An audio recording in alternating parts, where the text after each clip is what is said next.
ನಮಸ್ಕಾರ ಸ್ನೇಹಿತರೆ. ಇಂದಿನ ದಿನಗಳಲ್ಲಿ ಪ್ರತಿಯೊಬ್ಬರೂ ತಮ್ಮ ಜೀವನದಲ್ಲಿ ಹೆಚ್ಚು ಮೌಲ್ಯ ಮತ್ತು ಗೌರವವನ್ನು ಗಳಿಸಲು ಇಚ್ಛಿಸುತ್ತಾರೆ. ಆದರೆ ನಾವು ನಮ್ಮ ಮೌಲ್ಯವನ್ನು ಹೇಗೆ ಹೆಚ್ಚಿಸಬಹುದು, ನಮ್ಮ ಮೇಲೆ ಎಲ್ಲರೂ ಗೌರವ ತೋರಿಸಲು ಹೇಗೆ ಮಾಡಬಹುದು, ಇವುಗಳಿಗೆ ಸರಳ ತಂತ್ರಗಳು ಇದ್ದೇವೆ.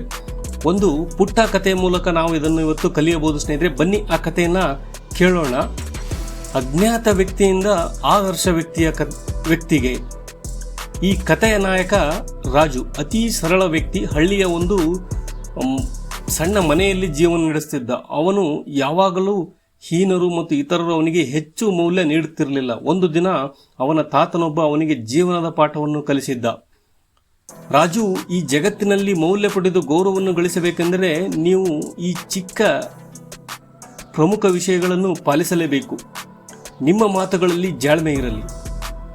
ನಿಮ್ಮ ಮಾತುಗಳನ್ನು ಎಷ್ಟು ಸರಳ ಮತ್ತು ಸತ್ಯವಾಗಿರಿಸುತ್ತೀರೋ ಅಷ್ಟು ನಿಮ್ಮ ಮೌಲ್ಯ ಹೆಚ್ಚುತ್ತದೆ.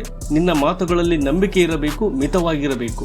ರಾಜು ತನ್ನ ತಾತನ ಮಾತುಗಳನ್ನು ಕೇಳಿ ತನ್ನ ಮಾತುಗಳನ್ನು ಎಷ್ಟು ಸರಿಯಾಗಿ ನಿಷ್ಕರವಾಗಿ ಬಳಸಲು ಪ್ರಾರಂಭಿಸಿದ. ಆಮೇಲೆ ಇತರರು ಅವನನ್ನು ಗೌರವದಿಂದ ಕಾಣಕ್ಕೆ ಪ್ರಾರಂಭಿಸಿದರು. ನಿಮ್ಮ ಕೃತ್ಯತೆಗಿಂತ ದೊಡ್ಡದಾಗಿರಲಿ. ನೀನು ನಿನ್ನ ಕೆಲಸಗಳ ಮೂಲಕ ನಿನ್ನ ಮೌಲ್ಯವನ್ನು ಹೆಚ್ಚಿಸಬೇಕು. ಜನರು ನಿನ್ನ ಕೆಲಸದ ಮೂಲಕ ನಿನ್ನನ್ನು ಗೌರವಿಸಬೇಕು. ಈ ಮಾತನ್ನು ಕೇಳಿ ಹಳ್ಳಿಯ ಜನರು ಸಹಾಯ ಮಾಡೋದಕ್ಕೆ ಪ್ರಾರಂಭ ಮಾಡಿದ. ತನ್ನ ಕಾರ್ಯಗಳಿಂದ ಅವನ ಮೌಲ್ಯ ಹಳ್ಳಿಗಳಲ್ಲಿ ಹೆಚ್ಚಾಗತೊಡಗಿತು. ಇನ್ನು ಇತರರನ್ನು ಗೌರವದಿಂದ ನಡೆಸಿಕೊಳ್ಳಿ. ಯಾವುದೇ ಸಂದರ್ಭದಲ್ಲಾದರೂ ಎಲ್ಲರನ್ನೂ ಗೌರವದಿಂದ ನಡೆಸಿಕೊಳ್ಳಬೇಕು. ನಿನ್ನ ಮೇಲೆ ಗೌರವ ಬೆಳೆಸಲು ಮೊದಲೇ ನೀನು ಇತರರ ಮೇಲೆ ಗೌರವ ತೋರಿಸಬೇಕು. ರಾಜು ಪ್ರತಿಯೊಬ್ಬರಿಗೂ ಒಳ್ಳೆಯ ರೀತಿಯಲ್ಲಿ ನಡೆದುಕೊಂಡ. ಹಳ್ಳಿಯ ಜನರು ರಾಜುವಿನ ಸಮರ್ಪಣೆ ಮತ್ತು ಗೌರವವನ್ನು ನೋಡಿ ಅವನನ್ನು ಹೆಚ್ಚು ಗೌರವಿಸುವಂತೆ ಮಾಡಿದರು. ಇನ್ನು ನಂಬಿಕೆ ಮತ್ತು ಸಮಯ ಪಾಲನೆ. ಹೌದು, ನಿನ್ನ ಕೆಲಸದಲ್ಲಿ ನಿರಂತರವಾಗಿ ನಂಬಿಕಸ್ಥನಾಗಿರಬೇಕು. ನೀವು ಸಮಯಕ್ಕೆ ಬದ್ಧನಾಗಿದ್ದರೆ ಇತರರು ನಿಮ್ಮ ಮೇಲೆ ನಂಬಿಕೆ ಇಡುವರು. ರಾಜು ತಾತನ ಮಾತುಗಳನ್ನು ಪಾಲಿಸಿ ಕೆಲಸದಲ್ಲಿ ಸಮಯಕ್ಕೆ ಬದ್ಧನಾಗಿದ್ದ. ಜನರು ರಾಜುವಿನ ಮೇಲೆ ನಂಬಿಕೆ ಇಟ್ಟು ಅವನನ್ನು ಅತ್ಯಂತ ಗೌರವದಿಂದ ಕಾಣತೊಡಗಿದರು.